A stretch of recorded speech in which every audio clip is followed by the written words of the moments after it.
Bea Wood, my friend, how are you? Hello, Alan. I'm really well. Fuck. I'm really well, thank you. How are you? I'm absolutely brilliant. So you're coming really, really late. We've locked the doors. I've thrown it in and out. You're banging on the doors. You know, I know what's happening because we've been talking about this for a while, and you said as soon as you could tell me, you were going to tell me and my listeners. Tough Mudder, Bea Wood, what is happening?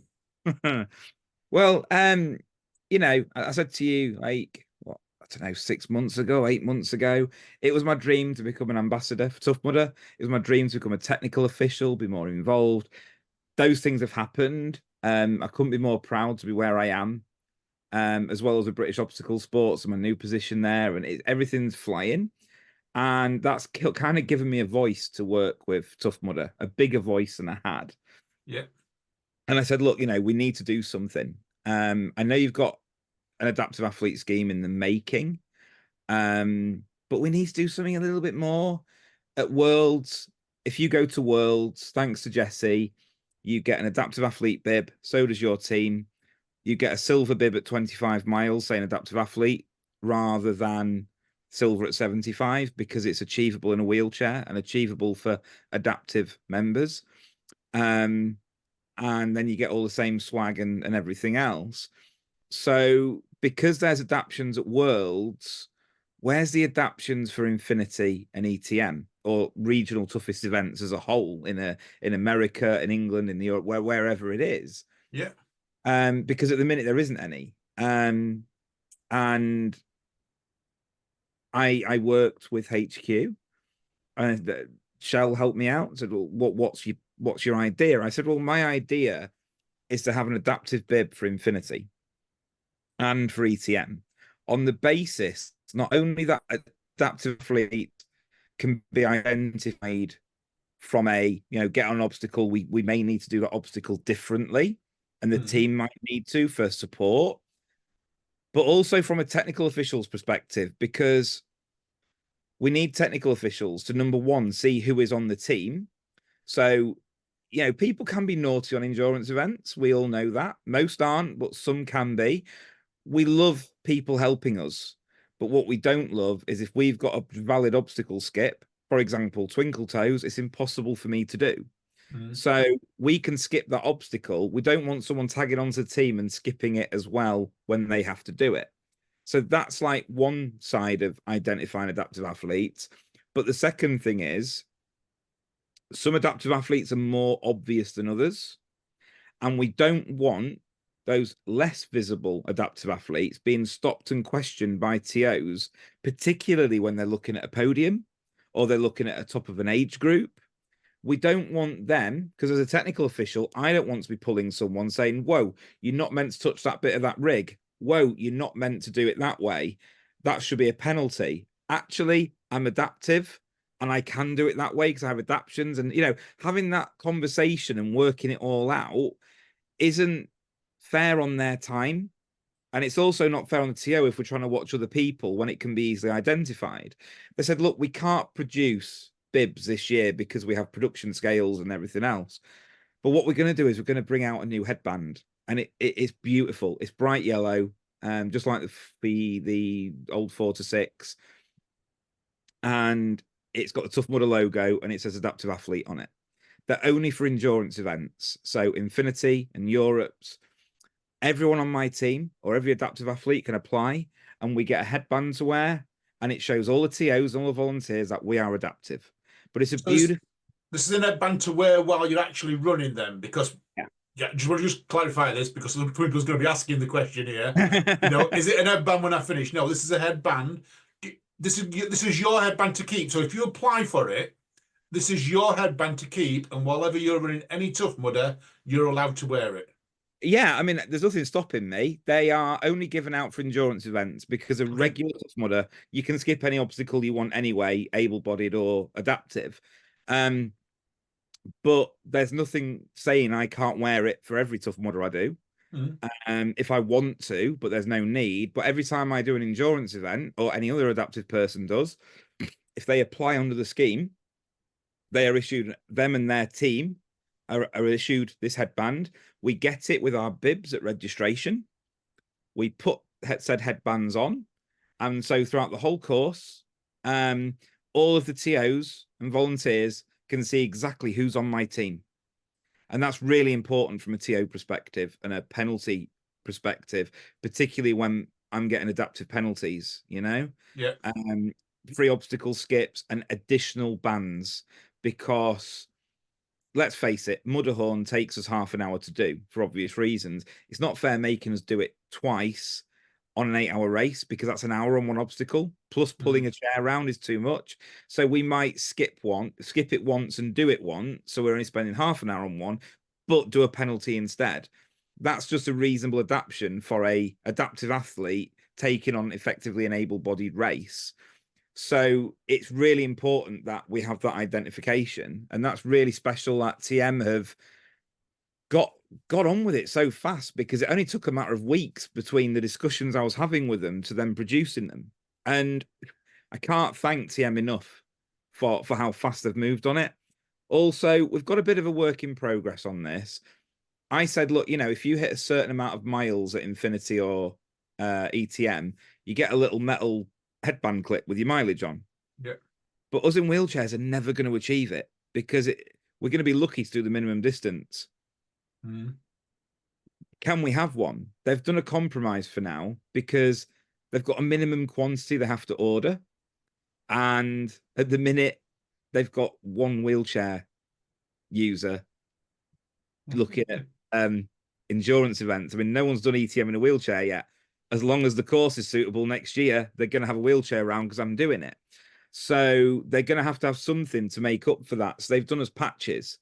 It's not quite as even as the metal bling that able-bodied get, but they are working towards it. Once we've got enough people and it's sustainable, they're going to invest in it. I respect them so much for that. But my team is all going to earn an adaptive athlete completion patch for doing Infinity, as well as a medal and head. So that's the only thing that's not quite on par with able-bodied, but it's still a step above what there ever has been. We're really pushing this adaptive stuff right up. So we've got a fair shot at it, just like able-bodied have. And the only person I know of that's done Infinity before me in a wheelchair is Ben, but that was before technical officials. It was before British Obstacle Sports were doing this. So British Obstacle Sports, there was a comment from the head TO at TM saying B and her team are going to make history on Saturday, because I'm the first wheelchair user doing an endurance event under British Obstacle Sports rules. So that's really exciting for us as a team, but also to show that to everyone else that it is possible. We are all working together for an inclusive future. And if we can do it, so can anybody else. Don't think that you can't, because you absolutely can. If you've got the right mindset and the right people around you, then anything's achievable. And that's the message I want to send. That's awesome. So tomorrow at Belver Castle, at Infinity that you're doing, everyone's going to be wearing these special bands on the Infinity Wave. My team, yeah. Just my team. Oh, wow. Do we know if there's any other adaptive athletes going this weekend? There's another wheelchair team, but not doing Infinity. They're doing a regular TM, but there's another wheelchair. I don't know if it's the first time in Europe or not. It might be a first where there's two wheelchairs out on course on the same day. I don't know. But yeah, there's another wheelchair team, but they're just doing regular TM. Very different disability to mine. It's going to be another level of challenge for them. And I'm just made up. There's another new person doing it. Like, I just want this momentum to keep rolling, where we can show inclusivity and we can show what's possible. Because just because you are adaptive doesn't mean you can't still achieve. And that's a really important message to put out there, because it's incredible having wheelchair basketball, wheelchair rugby. They're all established sports. OCR is not recognized yet, as we know, but we're getting there. To show this level of inclusivity before we're even a recognized sport, to me, is really important, because it sets the benchmark for when we get there. It's going to be easier to do now than when we get there, particularly if the Olympics get involved. So I think I'm dead proud and dead excited, like really excited. Got a Love lot that. of new kit to try out. Um, How does one apply to for this headband? So I loved your wheelchair, so I might race adaptive one day. You never know because I'm thinking about one of these wheelchairs, as everyone knows. But seriously, on a serious note, how would one apply? Is it on the day? Is it prior? Do we have to fill forms in, medical records? Because as you no, said earlier on, not everyone's disability is visible. yeah. So what you need to do is go on the Tough Mudder website. Under programs, it says adaptive athlete program. You can fill it out one of two ways. You can fill it in as a guide. So if you're interested in helping another adaptive athlete, but they don't know where to look, Tough Mudder will put you in touch. When an adaptive athlete comes, they've got a list of people willing to help. Or you can fill it in as an athlete. You fill in that form and that request. Tough Mudder HQ will then email you and get in touch with you saying what you're wanting to do, i.e., what location, what type of race event, etc., etc. If you are an adaptive athlete and you're going to do an endurance event, then just like me now, they will send you the map. They'll send you a list of obstacles. They'll send you what are penalty obstacles and what aren't. What adaptations do you and your team need making? And then you discuss it with TM. Um, TM will either agree or disagree on what they think is fair, because of course you can't have a free pass on everything, or it wouldn't be an endurance event. Yeah. And then they get back to you once you've agreed them. Then you turn up on the day. You tell them what your team size is and agree your team size. And when you turn up with your bib, they will know who you are. They give you your adaptive headband and your bib and your chip. We've got a little bit of a thing where I'm going to send them an email tomorrow, because the last chip timed event I did, my timing chip didn't get picked up on the start or the finish line. Okay. Mainly I think because it's trying to read for a chip timer it was actually on my on the laces of my shoes. Yeah. It was trying to go through a metal foot plate, and I don't think it picked it up. So we might have a little thing. I mean, my whole team's going to be pulling me. We're all going through at the same time, but they need to be aware of it. These little things people don't always realize. Um, Chip timing going through a wheelchair could be a problem.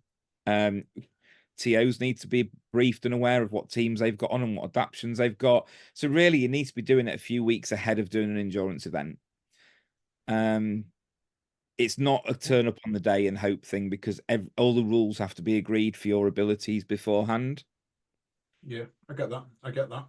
And on another note, that's amazing. That another note, not only Tough Mudder ambassador, not only British Obstacle Sports ambassador, and I'll go through a whole list, but now you are Northern British Obstacle Sports Regional.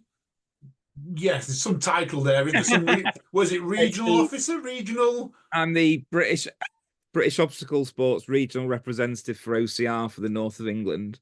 Well, that's amazing. I'm Within a made year, up. you have made such an impact, B. Within a year. You I've must be got so proud of yourself. I am. I'm proud, particularly from the angle of like being LGBT is great in OCR anyway. Like, it's such an accepting community. I don't see that as a barrier for anyone. But being autistic, um, having Tourette syndrome, and having ADHD, those things mean that I sometimes communicate different. Like on email, I have a disclaimer. I might please use direct language. I don't always understand sarcasm and stuff. I didn't know with my sensory issues and stuff. I didn't know if I'd be like other places can look down on me for it rather than see me as equal. Instead, OCR has just said, no, we see your passion and we want to embrace it. And I'm made up, but I've got I've got people to thank, like Shell, my mother mum, my auntie Charlie Parvin, who's always just believed in me and pushed forward with me and given me the self-confidence to go forward. Um, Team Crab Hats and you, Alan, UKOCR as a whole, just all of you have just always managed to give me that self-confidence to keep going, to know that my voice is valid and it's heard and it can make a difference. And now I'm really starting to see that pay off, and it is making a difference. And that just kind of completes me, because we're doing so many firsts: first wheelchair user overload run, first wheelchair at Normanby Adventure Race. We might end up being the first wheelchair user at ETM. Got a world record in August, as you know. Martin said on the Swift Half about we're doing national 3 peaks, and hopefully as a team we're going to be the fastest wheelchair team ever to do it. But no one's ever set a record, so it's ours for the taking. There's so many firsts we're doing, but it's not. Is the biggest first though? The biggest first must be making it to Alan and Paula's barbecue. Oh, absolutely. Particularly when you didn't know. I'd known about it for a couple of weeks. Paula messaged me saying, "Would you like to come?" But shush, it's a secret. Alan doesn't know. And then when the podcast came out and Ian said, "If anyone knows where Alan live," I thought, "Oh, I already know about that." But yeah, like the inclusivity in OCR, I can't put into words this community for inclusivity. Yes, you've got the odd couple of numpties in OCR. I've faced minor transphobia in OCR, but it's of such a minority that the majority just outshines it. And I just love the community. I love the sport, and being able to achieve firsts.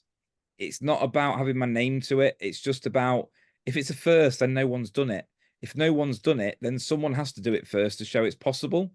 If it has been done, I am proud to follow in people's footsteps, or wheelchair marks, rolling marks, or whatever you want to be. But love it. I'm proud to follow others, but I'm also proud to me and my team to do a first to show others that it's possible. And the team I've got for Infinity is immense. There's me plus 8, and the 8 people I just trust with everything I've got. It's literally a case of, be you up for this? How we're going to do this? It's like, if you know a way to do it, then take me that way because I trust you. I'm just putting my full trust in the team, just like I did at Yorkshire at Mudderhorn. Didn't really know what we were going to do. I just said, just do it. And we did. And can't wait to help Tough Mudder launch the Adaptive Athlete Program officially. Cool, get it out there, show people that it's real and it's not just empty words, but it's a very real thing. I'm really hoping we can get something replicated in Spartan. I don't know enough about Spartan to say what they haven't got, but with Tough Mudder and Spartan being the same brand, I know I can work with them because I TO'd the British champs, so I've got a bit of a flavour for Spartan now, a little bit. And yeah, see how far we can take this, to just like the Paralympics are up there with the Olympics. Let's get adaptive athletes as a whole to where able-bodied and para is. Love it. I love it, B. I love it. And on that note, I've got to go because I've got a delivery of beer in the morning. Thank you for popping in on this late night and knocking on our door. And until Sunday, when I see you Sunday, because I'm at Tough Mudder Sunday and you are volunteering, I believe. Yeah. Until then, auf Wiedersehen. Thank you very much.